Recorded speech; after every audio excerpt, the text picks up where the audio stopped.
देखु विश्व नदी दिवस ये आमर माँ जे नदी जे आमको जीवन दान प्रदान करुच्ची जे कृषक मान को जीवन दौची जे मत्स्यजीवी को जीवन दौची जे मानवता को जीवन दौची नदीर केमती आम परिष्कृत रूप को आगू आनीपर केमती परिष्कार करिपरिबा ता प्रदूषण केमती आम समाप्त करिपरिबा ता पे चिंता करने को हम सत्यवादी अंचल में आज कार्यक्रम होची बहुत धन्यवाद देवी आयोजक बंधु मानू से माने दृष्टिपात करिसेंती गंगुआ नला जो भले भाव आसिकी दया नदी में मिसुची आ दया नदी को प्रदूषित करुच्ची। आज आम कृषक बंधु माने मत्स्यजीवी बंधु माने साधारण लोक जो माने से पानी को पीउचंती से माने बीमारग्रस्त होचंती आमको त्वरित गति लगे हम गंगुआ नदी को केमती आम ठीक करवा गंगा नाला को केमती दया नदी प्रदूषण मुक्त हम। दया नदी साधारण नदी नुहे ये नदी हूँ भारतर ओडिशार ऐतिहासिक नदी कलिंग युद्ध आर तीर होता तो स्वाभाविक भाव में आम समस्त को लगे हम अनुष्ठान को बहुत बहुत धन्यवाद। विश्व नदी दिवस उपलक्षे आज ये कणास अंचल बुद्धिजीवी मानक नहीं एक आलोचना चक्र थिला जो थे कि दया राजुआ एवं मकरा जो महानगर निगम दूषित जल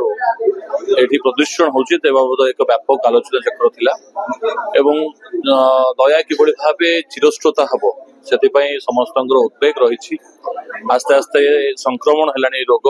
लोकम भितरे कोटी चर्म रोग को आरंभ करी कर्कट रोग पर्यंत ए कथा भी चिन्हट हवा आरंभ हेलानी तेणु ये संवेदनशील कथा ये आलोचना चक्र आगु विगत दिन में सरकार को विधानसभा सूचना सम्यक सूचना दिया जहाद्वारा कि मंत्री विभागीय मंत्री आसी विभागीय मंत्री एवं जंत्री माने आसी अंचल परिदर्शन करथिले एवं आगामी दिन में किभଳି भाबे समाधान हो पारिबो से कथा भी आलोचना चली एवं आज आलोचना चक्र मध्य बुद्धिजीवी मानक नहीं गोटे छोट कमिटी होती जो माने कि सरकार सहित सीधा सड़क भाव जोगाजोग रे ये कार्य किभଳି भाबे बहुत शीघ्र समाधान हम एवं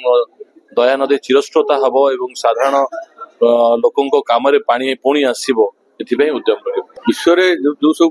विराट सभ्यता जो गढ़ी उठी सब नदी कूल गढ़ी उठी सिंधु सभ्यता कहतु मलदार हरप्पा कहतु से दया नदी कूल गोटे महान सभ्यता गढ़ी उठी जो मैंने इति जीविका जीवन हूँ कृषक सैनिक परंपरा लोक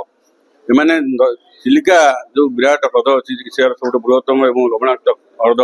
तार जल राशि दे जावा सुमित्रा माल्यवाद अंचल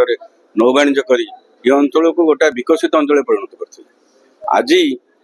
से नदी जोटा रिचार्ज करता जो नदी दया भार्गवी नदी सब दया जो प्रमुख नदी थिला सी आज प्रदूषित सी प्रदूषित जो विषाक्त पानी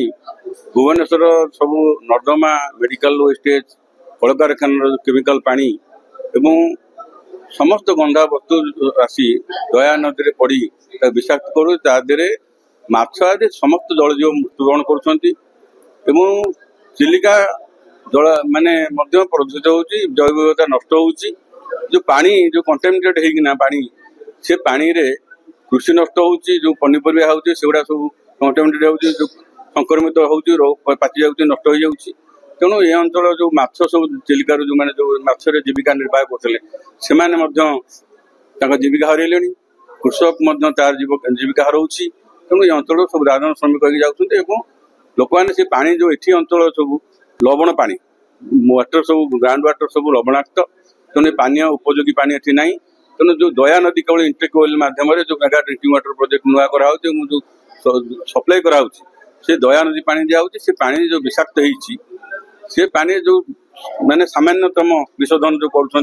ब्लीचिंग एवं कौन ये सब पकईकिना जहाँ कर बैक्टेरिया मरबे तेणु रोग क्रांत कर किडनी खराब होची हार्ट डिजीज होची स्किन डिजीज होची समाज गोटा असुस्थ समाज परिणत होती।